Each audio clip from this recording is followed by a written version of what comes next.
Hello and welcome, I'm Kara the Scrivener, and today we're going to be talking about the 8 things that I read/watched in Jane Austen July. I really love this readathon.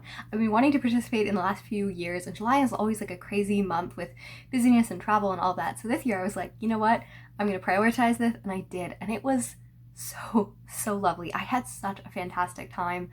I love Jane Austen. She's an author that I so often forget how much I love her until I dive back into her work and I'm like, oh my goodness, how can I forget that you are ubiquitous, but you are also really special in that. So the first one that I read this month was Love and Friendship, and this is one of her first published works. It was published after her death, and it's part of her youth work, and this is about a group of people, like the 2 girls that are just like silly and ridiculous, and it's very satirical. I can't even like tell you the full plot because like everything is plot convenience, but everything is also so funny.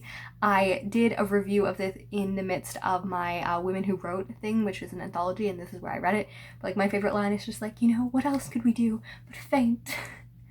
It's just like super dramatic, and like I know it has a lot of really bad reviews, but like I don't know, it reminds me of Northanger Abbey, which is one of my favorite of her works. It's just really funny but also really intelligent still, and she wrote it at 14, and that is just like impressive. Like I would be impressed if she wasn't 14, but the fact that she was 14 just makes it so much more amazing. So I had such a great time. And then I dived back into probably one of my favorite Jane Austen properties, and that is Lizzie Bennet Diaries. I love this. I think I've watched it 5 or 6 times now, all the way through. I read it twice this month because I started with my roommate and then I was like, nope, I have to finish it. So I watched almost every episode and then we rewatched it together, and it was just really lovely. I adore the acting. I love Lydia and how her transformation and her job does that. And I definitely get the nuances, and I get like how much more Lizzie is kind of problematic in the beginning and like the transformation. I feel like every time I rewatch it, I get something more from it. I watched Pride and Prejudice in 1995, and this was rougher. I know. I was like, okay, I'm finally going to do this. I like know it's really long, but like I wanted to because I'm a huge Jane Austen fan, and I love Pride and Prejudice. Like this one is super loved, and I just didn't have access to it, so I totally got it completely legally on the internet and watched it. And I didn't love it. So after we got to Rosings, I definitely increased in my like, but like the beginning was so rough. I need to rewatch or reread Pride and Prejudice, but is there that many like dances and balls in the beginning? One of my things that I critique over the top is acting and ages, especially when it comes to young people. And like the fact that Lydia was so old for her role, like I think she was older or the same age as like Lizzie Bennet's actress, and Lizzie Bennet, like even though she's not actually that old, or Jennifer Ely I think isn't that old, she looks just weirdly mature, and I don't know, it took me out of the story so much. Jane is just so like I know she's supposed to be reserved, but I never thought like she's happy, right? She's just kind of like staring and kind of looks angry and like doesn't really laugh, and like it's hard for me to believe that she is like the belle of the ball. Because like that's the thing where I think they always cast Lizzie as the prettiest sister, and it's like so much harder when you're like, she's just tolerable. And it's like, what? So I just found such hard time in immersion. Like I had such a hard time taking this. And like once we got into Rosings and into the later half, I really enjoyed many of the things. I loved the development. I thought like the letter scene and like the Lydia being discovered part, and you know the build up with more scenes between Darcy and Lizzie were really well done. I just really struggled on the beginning, and a lot of it I just didn't, it's not how I see it. And I know that this is the one property of the Jane Austen Society that I have watched an adaptation before. So all the rest I have read the book, most of them I haven't even watched adaptations for. So this one is the one where like I definitely was inspired by 2005, so that might be why I have different views on it. But I think that also my views come from the book, and like to me it's just not how I see the characters, and that like Lydia just like came off much more petulant and much more like, I see her much as silly and irresponsible, and like, you know, those feelings of being a young kid who just really wants attention. I remember doing lots of dumb crap as a like 15-year-old trying to get attention from boys. Like that's a very realistic thing, and the fact that they always portray her as like haughty and like, you know, and I actually don't absolutely love her adaptation in anything other than Lizzie Bennet Diaries. I just found her very petulant and very annoying. And also Collins is so old. Collins is like 45, and like it's downright creepy. Like I think of him as silly, and like he's supposed to be 25. Books and Things, Katie does a good video on this and kind of talks about how we see Mr. Collins and stuff like that. And I just don't see Mr. Collins, how that adaptation showed Mr. Collins. Like he was just creepy and weird and like sloopily. And like the 2005, like I think he's also too old, but he has much more of like the earnest misunderstanding versus the like creepy infidizing part. And yeah, I also hated Caroline in this. Like, yeah, I get that she's like snooty and stuff like that, but she just seemed like she didn't have an ounce of charm, which like I do see her, and like I don't believe that Jane could think that, you know, be deceived that they were friends, or like, you know, think that, you know, it doesn't really make sense. Like she's so just angry and aggressive in her like distaste. And I definitely think that, like, I see them definitely outright. I definitely see Caroline as this person who is trying to, you know, make sure that Darcy and Bingley are staying away from the Bennet sisters. But I see her much more as like insecure and like, but yet charming at the same time. I don't know. I don't find it, there's so many of these that I don't have a perfect adaptation for. But the 1995, like, I think overall as a story, as an adaptation, it was beautiful and great. Just so many of the characters, I have nitpicks on how they chose to show them. Next, we have the 2005 Pride and Prejudice. I really love this adaptation. I didn't like it as much going into it, and kind of comparing it to the 1905 version, I definitely had like less good. Like I noticed some of the flaws and like some of the jumping in and like the lack of some of the things, but I just think it is really beautiful. I also loved how, you know, they always kind of like look a little dirty. They always look a little like worn, and not in like a gross way, just in like a really realistic way. And I just enjoyed a lot of that. I don't think it's a perfect film. I do think that it's one of my favorite films. And yeah, I don't have a lot of thoughts on it. I really like it. And I think the cinematology is just great. I think the acting, especially from Keira Knightley, is wonderful. And yeah. Also, Charlotte is like mean in the 1995. Like, I feel like I need to reread Pride and Prejudice, because if I just really misinterpreted many of the characters, because I do know that I watched the 2005 movie, but like I've also read the book, I've also studied the book, and I don't remember them coming off this aggressively bad. And I think that is something that I've heard in adaptation, that like the 1995 version kind of makes everyone a little bit worse, and I don't love that. The next one that I read is Lover's Vows. I read this at the 125 page of Mansfield Park because it's the play they wanted, and I got this from Books and Things as well, and I really loved doing this.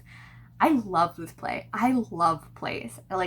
And I love 18th century literature. This is what I have grabbed from this reading. It was really funny, and it was so weird reading Mansfield Park because the interpretations of how they interpreted the characters versus how I interpret the characters way off. Like, I love Amelia. I love some of the other characters that I don't really want to talk about because it was so wonderful going in without knowing anything about who the characters are and how they're going to come. But I just thought some of the speeches, some of the people had more compassionate than I thought they would. Some of them, like, just their outright conversation about like sex and about, well, if you want me to settle down, then you better wait 10 years kind of thing. And yeah, just Amelia being straightforward, and Butler is hilarious. That was originally translated from German, but was like, the author couldn't actually read German, so she only just got like rough things and changed and altered many of the things that weren't just like no, yes, slash those things. And the butler was one of the additions to make it more funny, and he comes in and just like talks in poetry, and just like, it is amazing. My best thing is that something dramatic happens in the play, and then he comes and he's like, let me tell you about this. And he's like, I made 40 lines in my walking across the field to the castle. And I'm just like dying of laughter, and it was just so funny, and I thought the characters were quite well done for the age, and I really liked the story. Now we get to the full Jane Austen book that I read, and this is Mansfield Park, and I had such a lovely time. It was like, until the last 100 pages was going to be like my new favorite Jane Austen, and that is like Emma and Pride and Prejudice right up there. And I loved this so much. I loved most of all the fact that we get to see all of the characters. Fanny, I found a really interesting and dynamic protagonist, but I like the main characters, I think, better, and I like the ensemble cast better than any of the other ensemble casts of the other books. And I think we get so much, like, there's about 100 pages in the middle, and like lots of pages where we just only follow Henry's thoughts, or we only follow Mary's thoughts, and we had to like learn about all of these thoughts, and we're not learning about a lot of Fanny. And I like that, not because I dislike Fanny, but just because I like seeing everyone's thought. It's so much easier to understand and emotionally connect to these characters when we're not actually only seeing the protagonist's point of view. And I do know that in the rest of her books we do see occasionally other people's, we have free indirect discourse and stuff like that, but this had like a lot of free indirect discourse. We saw a lot from their points of view, and it made it so nice to me. I really liked Henry, I really liked Mary, and through the first part I really liked Edmund. Didn't like him near the end at all, but I really loved these characters, and I loved getting to know them, and I loved seeing their mind and their character development and journey. Like, I thought that this was one of the characters where people outside of the main pair actually got some development, actually got to grow as characters. I liked Sir Thomas Bertram. I know lots of people dislike him. I pretty much liked everyone. I liked seeing Julia and Maria on a more like compassionate lens, even though they begin with making fun and being spoiled and stuff like that. We get to see the emotions of them, and I thought that that was really compelling. And even though they make choices that are not always good, I never felt like I couldn't emotionally connect with them, that I couldn't have compassion for them. And that made me really, really happy. The rest of my Mansfield Park thoughts I will leave for the two adaptations that I watched. The first one was Mansfield Park 1999 movie, and had the strangest slavery plot ever. Wow, that was badly done. Just, if you're gonna make Bertram like this terrible slaver who is definitely hinted to do heinous things to his staff, you can't give him a redemption at the end. Like, I liked Bertram. I didn't think he was a flawless person, but I thought that, he showed gentleness, especially in his conversation with Fanny, where they have an altercation, and then he kind of shows he apologizes and stuff like that. I thought that that actually really warmed me up to him, and it shows a development of character. And I don't think that Bertram is really liked by a lot of people, but I actually liked his relationship with Fanny and his relationship with other characters. I liked that him and Edmund got along and they had conversations. They just did Henry wrong in that movie. Like, I'm over here as a Henry stan being like, oh my goodness, no. And yeah, I just was so upset. They also did strange things with Mary. Like, I liked her at parts, and I thought she was much colder and harsher in other spots. And I just feel like it did a strange thing on making everyone harsher again, and making Fanny way more like progressive and way more outspoken. And I don't like that. I don't need another Lizzie Bennet. I love Lizzie Bennet, but I don't need another Lizzie Bennet. I love Fanny's quietness. I love her internal monologue. And I think that that's why I'm never going to really like an adaptation of Mansfield Park, because so much of what I like about it, so much I like about all Jane Austen, and this is why I think I don't have a great things with most of her adaptations, is I like the internal head stuff and the writing and the satire and stuff like that, and it doesn't really come across nearly as much in any of the adaptations I've ever watched. So yeah, I'm always like kind of disappointed when I watch adaptations, and this one was definitely true. And yeah, I just thought everyone was just worse off and least compassionate, and just, except for Mrs. Norris. Mrs. Norris was nicer in this because she didn't get as much screen time. And then I started from Mansfield with Love, which I was hoping, because it's kind of in the same thing as Lizzie Bennet Diaries or Emma Approved, which I love both of them, and I just couldn't get into it. I watched probably the first 10, and then I flipped and watched some of the stuff with Henry in the middle, and then I watched the end, and I didn't like it. They made Fanny much more progressive and much more outspoken. Like, she's supposed to be shy, but she's not quiet. And like, that's the thing with I think Fanny is able to tell her mind, and she has that's one of the reasons why I really liked her, is she is really strong in her opinions, even when other people try to pressure her, even if she's not able to say it. But I don't know, there was something that just kind of hit me wrong with it. Oh, also William was not in Mansfield Park 99, and I was like, this is really important also. I don't know, I didn't like either of the adaptations, and I had not the greatest time, but I did really, really love Lover's Vows. I'm looking forward to reading Love and Friendship, not on audio, and just rejoicing in all of the beautiful ridiculousness of it. I need to reread Pride and Prejudice so I can figure out what the heck went wrong in my mind. And I love Mansfield Park. not completely satisfied with the ending, but I really, really enjoyed the character development and the character dynamics and how much we got to see of them. And I just really, really liked it. Yeah, tell me what the last Jane Austen book or the last of one of your favorite authors you read. Did you participate in Jane Austen July? What did you do? All of that. And if not, leave a dress. Dresses are an emoji, I'm sure. Happy reading and writing, and I will see you next time.